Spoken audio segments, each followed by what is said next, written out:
eshiging chiqelas. در جویش خودش خوب Taxta. Min.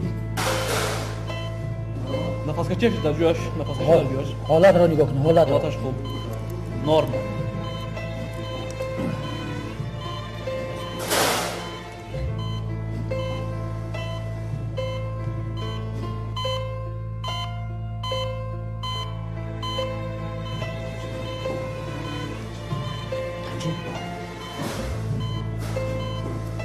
Holat رو نگاه کن. خدا رو شکر گفتیم نازنین رسمش رو اون کردن بود که زرگه داشت بچه چه کن کشتن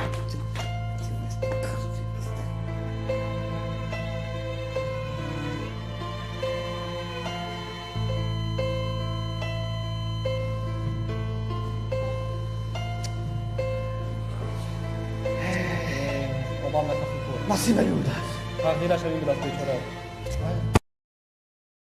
تقدیرش این بود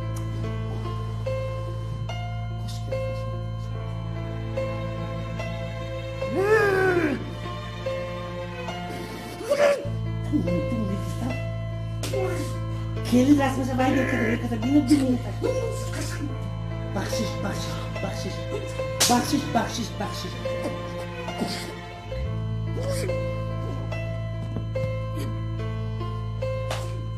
بخشش